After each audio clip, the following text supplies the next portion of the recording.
Hello friends, स्वागत है आप सभी का आकांक्षा अकेडमी में। फ्रेंड्स, एक बड़ी न्यूज आया है। BPSC TI 3.0 SC ST DV की नोटिस।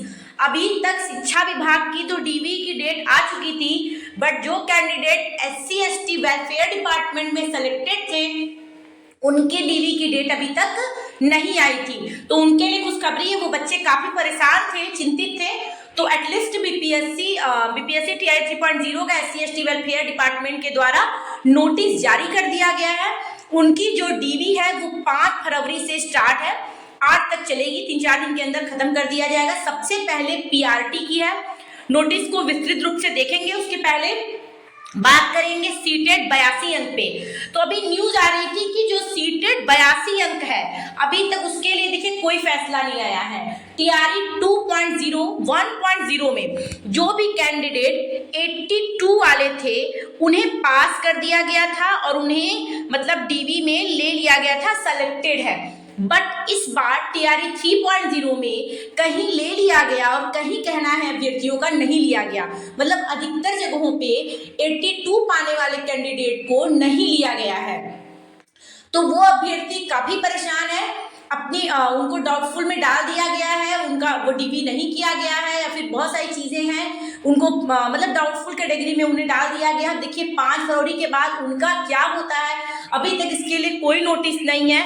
वो इस बार 82.5 को ले रहे हैं, बट 82 अंक वालों को नहीं ले रहे हैं। तो 82 अंक वाले अभ्यर्थी अब तक वैलिड नहीं हुए हैं और सीटेट के अंक को लेकर अभी कोई फैसला नहीं आया है। न शिक्षा विभाग के द्वारा कोई नोटिस जारी नहीं की गई है।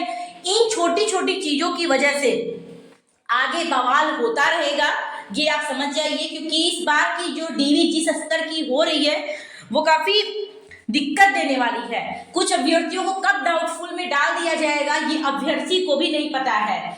जिनका फाउंड करेक्ट आ गया है वो बहुत अच्छी बात है। कहीं कहीं तो अभी समस्तीपुर का एक केस था, कहीं कहीं तो सीटेट मार्कशीट के साथ बोर्ड सर्टिफिकेट भी आपने क्यों नहीं अपलोड किया। दोनों चीजें लाइए, उससे अभ्यर्थी घबरा जा रहा है, उसे डाउटफुल में डाल देना। देखिए, अगर जो अभ्यर्थी डाउटफुल वाले हैं, जिनका कोई बहुत बड़ा इश्यू नहीं है, कोई मैटर नहीं है, उनके अंक से कोई मैटर नहीं है, बस उनके डॉक्यूमेंट से है कि डॉक्यूमेंट आपका अपलोड नहीं किया गया, ये नहीं है, वो नहीं, उसके लिए अगर डाउटफुल में डाल दिए तो उन्हें कोई चिंता करने की जरूरत नहीं है। बस डॉक्यूमेंट वो अपलोड नहीं किए हैं या फिर पहले से एक अपलोड था और जगह पे बच्चों का हो गया, आपका सिर्फ डाउटफुल में डाला गया है, तो वैसे अभ्यर्थियों को दोबारा डीवी शायद ना कराना पड़े। और जो अभ्यर्थी सच में अपलोड नहीं किए थे या फिर प्रोविजनल कर दिए थे उनका, या फिर धुंधला था, उनके 2-3 डॉक्यूमेंट में डाउटफुल है, या फिर जिनका ओटीपी नहीं आया, उन अभ्यर्थियों का 5 फरवरी के बाद फिर से डीवी कराना होगा। पोर्टल अगर ओपन होती है तो ठीक है, आप फिर से अपलोड करेंगे पोर्टल जहां तक कि ओपन होगी, और नहीं होती है तो एफिडेविट के द्वारा वो लेंगे। और एफिडेविट बस मेरा इतना ही कहना है, नोटरी ना बनवाइए, सिर्फ फर्स्ट क्लास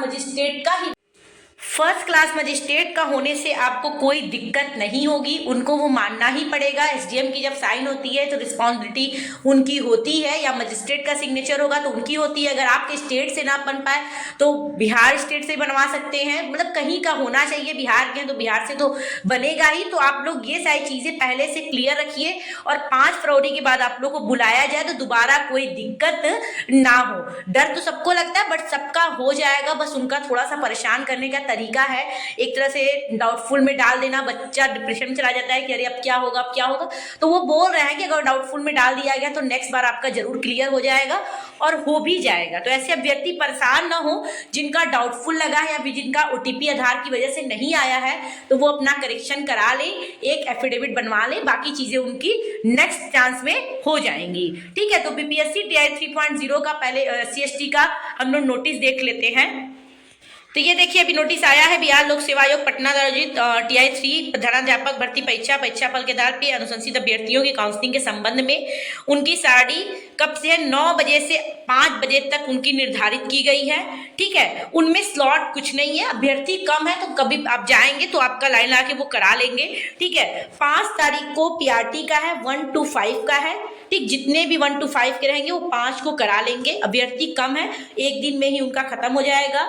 और 6 तारीख को 6 to 10 मतलब 6 से लेकर 10 क्लास तक जो भी थे उन सभी विषय का 6 तारीख को ज़्यादा भीड़ रहेगी, उस दिन सबका हो जाएगा। उसके बाद 7 को आपका 11-12 का लगा हुआ है। किन किन सब्जेक्ट का है ये भी देख लीजिए, हिंदी, इतिहास, राजनीति शास्त्र, भूगोल, अर्थशास्त्र, समाजशास्त्र, मनोविज्ञान, गृह विज्ञान, कंप्यूटर विज्ञान, लेखा, व्यवसायिक अध्ययन, ये चीजें हैं। तो उनकी डीवी लगी है 5, 6, 7 3 दिनों में डीवी खत्म हो जाएगी। ठीक है, तो ये देखिए वही चीजें हैं। बिहार लोक सेवा आयोग पटना विद्यालय अध्यापक प्रधानाध्यापक नियुक्ति के लिए मूल प्रवेश पत्र, उसकी एक स्वप्रमाणित छाया प्रति आप ले ही लीजिएगा, जिसपे वो आपका वेरीफाई करते हैं। पहले मूल प्रवेश पत्र लेकर फोटो खींचते हैं, उसके बाद आप नेक्स्ट जाते हैं तो आधार ऑथेंटिफिकेशन होता है, आपका फिंगर लगाया जाता है, आपका फोटो खींच के एक आपका हॉलमार्क चिपकाया जाता है। उसके बाद नेक्स्ट पे आते हैं स्टेप पे, तो आपके लिए ओटीपी आता है। ओटीपी जनरेट करने के लिए वो मूल एडमिट कार्ड और आधार मांगते हैं, वो सेम नाम डालते हैं जिससे आपका ओटीपी आ जाता है। ओटीपी उन्हीं का नहीं आया है जिनका एडमिट कार्ड में नाम कुछ और आधार पे कुछ और रहा है, तो उन बच्चों का ओटीपी नहीं आया है। अब सेम रहेगा, या फिर जब भी आप इस बार ले जाएंगे एफिडेविट फर्स्ट क्लास का बनवाकर, तो उसमें वो आधार नंबर डालेंगे तो आपका फिर मैच कर जाता है, उसके बाद आपका ओटीपी आएगा। वो सब सॉफ्टवेयर पे डिपेंड करता है। मूल आधार कार्ड, उसकी छाया प्रति आपको पता है, मैं पहले भी बता चुकी हूँ। ठीक है, उसके बाद देखिएगा नेक्स्ट, सभी शैक्षणिक प्रशैक्षणिक प्रमाण पत्र सभी ले जाइएगा। अगर जो आप लोग अपलोड नहीं भी किए हैं उसको भी ले जाइएगा। वाटर मार्क का तो होना जरूरी है। तो आप जितने भी हैं आपके 11th-12th के मार्कशीट, सर्टिफिकेट, ग्रेजुएशन के तीनों ईयर के मार्कशीट, उसका सर्टिफिकेट, पीजी के आपके चारों सेमेस्टर के मार्कशीट, सर्टिफिकेट, उसके बाद आधार, पैन कार्ड, अगर आप पासबुक ले गए हैं तो वो भी फोटोकॉपी ले लीजिएगा। अगर वहां के निवासी हैं तो निवास, जाति का अगर आपको लाभ लेना तो जाति, अगर अदर के भी है तो अपना भी आप लोग अदर स्टेट वाले भी एक निवास रख लीजिएगा। इतनी चीजें बहुत जरूरी हैं और अपने साथ हमेशा रखिए और अच्छे से रखिएगा। ये नहीं कि जल्दीबाजी में कोई आपका डॉक्यूमेंट छूट जाए, बढ़िया से पिनअप करके फाइल बना लीजिएगा। ठीक है, सीटेट बीटेट आपका होगा ही, सीटेट चाहिए, बीटेट अगर है तो बीटेट, अगर एस्टेट वहाँ के 9-10 वाले हैं तो आप एस्टेट ले जाइएगा। ठीक है, पासपोर्ट साइज का 3 फोटो वो ले रहे हैं वहाँ पे। ठीक, आरक्षण के लिए मूल प्रमाण पत्र, जन्मतिथि लागू हो उसके लिए, वाटर मार्क जितने हो, मोबाइल जो लिंक हो आधार से वो मोबाइल नंबर।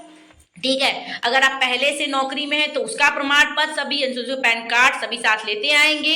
यहाँ पे एक चीजें हैं कि SC ST में आपका चरित्र प्रमाण पत्र भी लगता है, तो वो अभ्यर्थी चरित्र प्रमाण पत्र अपना बनवा के ले जाएंगे। उसका जो भी होगा जैसे ही बनता है अपना देख लेंगे, पुराने चीजों पे साइट पे जाके वहां पे होगा ना फॉर्मेट दिया होगा, उसी फॉर्मेट के आधार पे आपको चरित्र प्रमाण पत्र बनवाना है। ठीक है, तो ये सारी चीजें, अगर कुछ हो दिक्कत तो आप एफिडेविट बनवा लीजिएगा। और जो भी प्रॉब्लम हो इस वेबसाइट पे आप जाकर देख सकते हैं, आपका state.bihar.government.in SC ST वेलफेयर पे जाकर आपको सारी सूचनाएं पता चलेंगी। तो ये चीजें हैं, आगे जो भी न्यूज होगा हम आपको देते रहेंगे। अगर चैनल पे नए हैं तो प्लीज लाइक कीजिए, सब्सक्राइब कीजिए। Thank you so much, keep watching.